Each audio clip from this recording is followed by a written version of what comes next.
Olá, estamos hoje aqui com o professor Roberto de novo.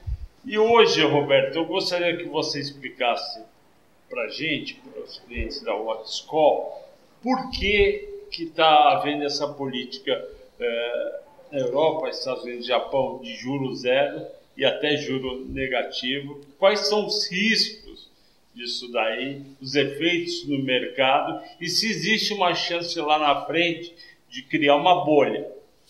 Isso daí praticamente é uma política monetária, não diria irresponsável, mas absurdamente expansionista.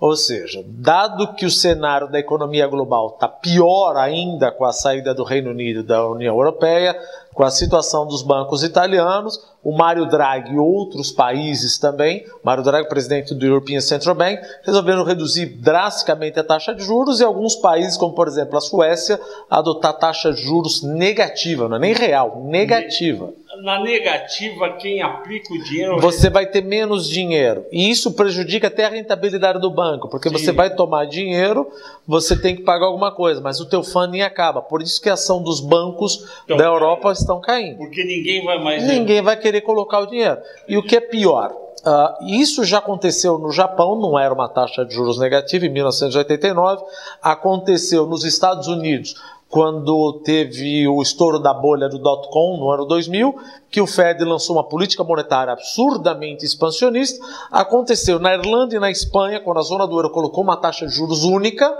mas em termos reais ficou negativo para a Espanha e para a Irlanda. O que acontece quando a taxa de juros é muito baixa? Você sempre vai para ativo de risco.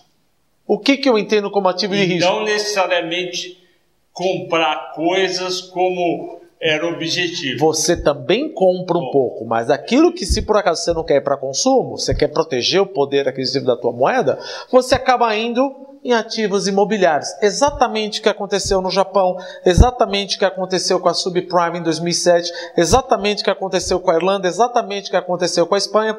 Agora, Suécia, com taxa de juros negativa.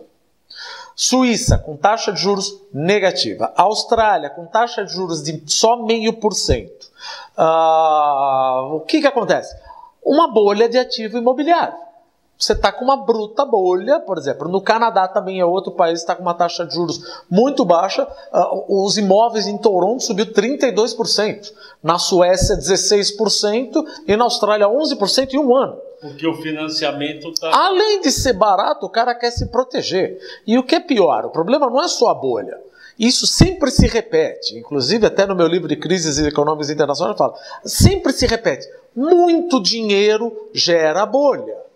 Essa bolha, mais cedo ou mais tarde, quer porque os Estados Unidos resolvam subir a taxa de juros, que certamente vai acontecer isso no prazo de um ano, etc., ou até antes, se esses investimentos são feitos por capital estrangeiro, isso vai ocorrer um sudden stop, esse dinheiro vai sair do país, essa bolha vai estourar, o preço das casas vai recuar, e o que acontece se os bancos emprestaram dinheiro para as famílias comprarem ativos e ou para as incorporadoras criarem? Você vai sofrer com maior non-performing loans do banco. Ou seja, você tem o risco aí do quê? De uma crise de consumo, uma crise bancária, o que suscita, obviamente, uma crise econômica. O que nós estamos vendo praticamente é a formação de bolha, exatamente o que aconteceu em 1989, exatamente o que aconteceu no ano 2000, exatamente o que aconteceu no ano 2007 e outros lugares onde tiveram bolha. Ou seja, tudo se repete.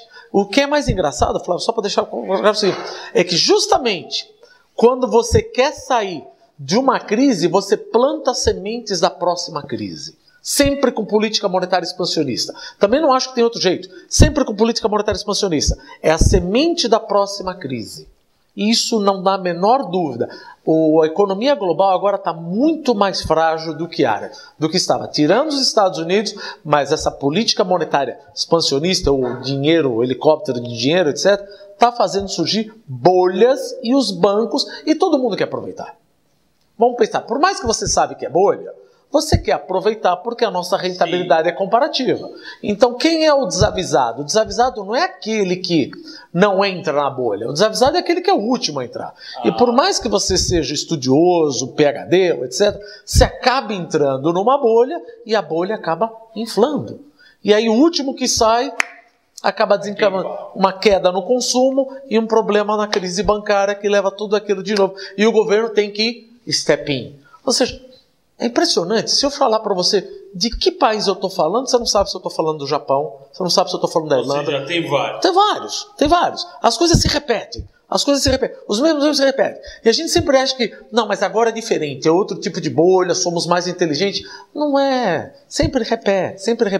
Vamos ter os mesmos problemas que tivemos na Europa, vamos ter os mesmos problemas em diferente intensidade, os mesmos problemas. Uma vez que os clientes do AutoScol entenderam as bolhas, o que está acontecendo, você vai tentar guiar eles durante esse período, avisando o que está acontecendo. Sim, porque uma coisa importante é, eventualmente, os nossos clientes não vão estar expostos à bolha da Suécia. Sim. Mas a gente sabe, se ocorrer um estouro da bolha da Suécia, ou uma crise bancária na Itália, que está se aproximando, mas eu não tenho nada a ver com a Itália, não tenho nada a ver com a Suécia. É óbvio, mas o contágio acaba afetando a Bolsa. Então, um indicador que a gente sempre usa para ver se a bolha está próxima de ir o floor space under construction, ou seja, quanto você está construindo por metro quadrado vezes vendas por metro quadrado.